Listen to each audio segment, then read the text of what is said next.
Nama saya Baratanul Hadi dari kelas 1A. Di sini saya akan menjelaskan tentang kurikulum 2022. Mulai tahun ajaran baru 2022, pemerintah akan menerapkan kurikulum prototip bersamaan dengan kurikulum darurat. Kurikulum baru ini memungkinkan siswa lebih merdeka, sebab kotak jurusan bakal dihapuskan di sekolah menengah atas atau SMA, dan murid bebas memilih mata pelajaran yang diminati. Hal itu diungkapkan Kepala Badan Standar Kurikulum dan Asesmen Pendidikan Kementerian Anindito Aditomo.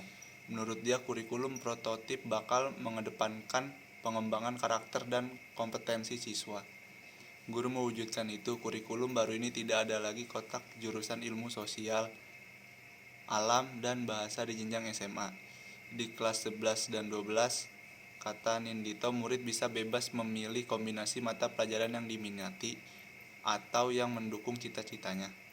Siswa yang bercita-cita menjadi arsitek misalnya, tak perlu ikut kelas biologi. Dalam hal ini siswa punya kesempatan yang lebih luas guna mengembangkan minat dan bakatnya masing-masing. Aturan mengenai kebebasan dalam memilih mata pelajaran ini lebih lanjut tertuang dalam keputusan Kemendikbud Ristek nomor 162M 2021 tentang sekolah penggerak. Di situ dijelaskan khusus dalam kurikulum SMA, siswa yang duduk di kelas 10 akan mengikuti mata pelajaran seperti yang ada di SMP atau mata pelajaran umum. Namun sekolah dapat juga menentukan pembagian muatan pelajaran IPA dan IPS pada kelas 10 tersebut. Ketika menginjak kelas 11, barulah siswa dapat menentukan mata pelajaran pilihannya sendiri sesuai dengan minat dan bakatnya. Prototip merupakan lanjutan dari kurikulum masa khusus pandemi COVID-19 atau kurikulum darurat pada Agustus 2020, sehingga kurikulum prototip ini dirancang sebagai opsi kebijakan kurikulum dalam merespon pemulihan pembelajaran pada masa pandemi COVID-19. Dengan begitu, kata Nindito, sekolah dipersilakan untuk menggunakan kurikulum yang sesuai dengan kebutuhan dan kesepakatan sekolah, alias kurikulum prototip dalam pelaksanaannya masih bersifat opsional. Kurikulum prototip hanyalah sebagai tambahan aksi bagi satuan pendidikan yang tetap menerapkan kurikulum 2013 silakan. Sekolah yang sudah menggunakan kurikulum darurat juga silakan memilih apakah akan tetap menerapkan kurikulum darurat atau kurikulum prototip. Kata dia sebagaimana dikutip dari kemendikbud.co.id. Menurut pelaksanaan tugas Kepala Pusat Kurikulum dan Pembelajaran Kementerian Pendidikan, Zulfikri Anas, memaparkan kurikulum prototip memiliki beberapa keunggulan. Yang pertama, pengembangan kemampuan non-teknis. Artinya guru dapat memberikan proyek kepada siswa yang sifatnya lintas mata pelajaran. Kedua, berfokus pada materi esensial. Hal ini dimaksudkan agar para siswa tidak tertinggal dalam kompetensi dasar. Ketiga, guru lebih fleksibel yakni dalam hal mengajar yang sesuai dengan kemampuan muridnya serta melakukan penyesuaian dengan konteks dan muatan lokal. Riset dan Teknologi atau Kemendikbudristek akan menerapkan kurikulum pendidikan yang baru tahun 2022.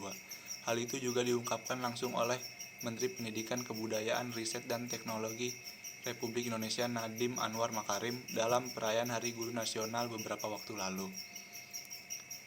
Kepala Badan Standar Kurikulum dan Asesmen Pendidikan Kementerian Pendidikan Kebudayaan, Riset dan Teknologi atau Kemendikbudristek Anindito Aditomo dalam Instagram pribadinya mengatakan kurikulum prototip pada tahun 2022 ini bersifat opsional dan fleksibel.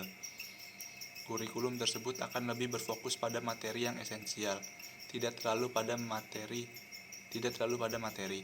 Ini penting agar guru punya waktu untuk mengembangkan karakter dan kompetensi, bukan sekedar kejar tayang materi yang ada di buku tulis.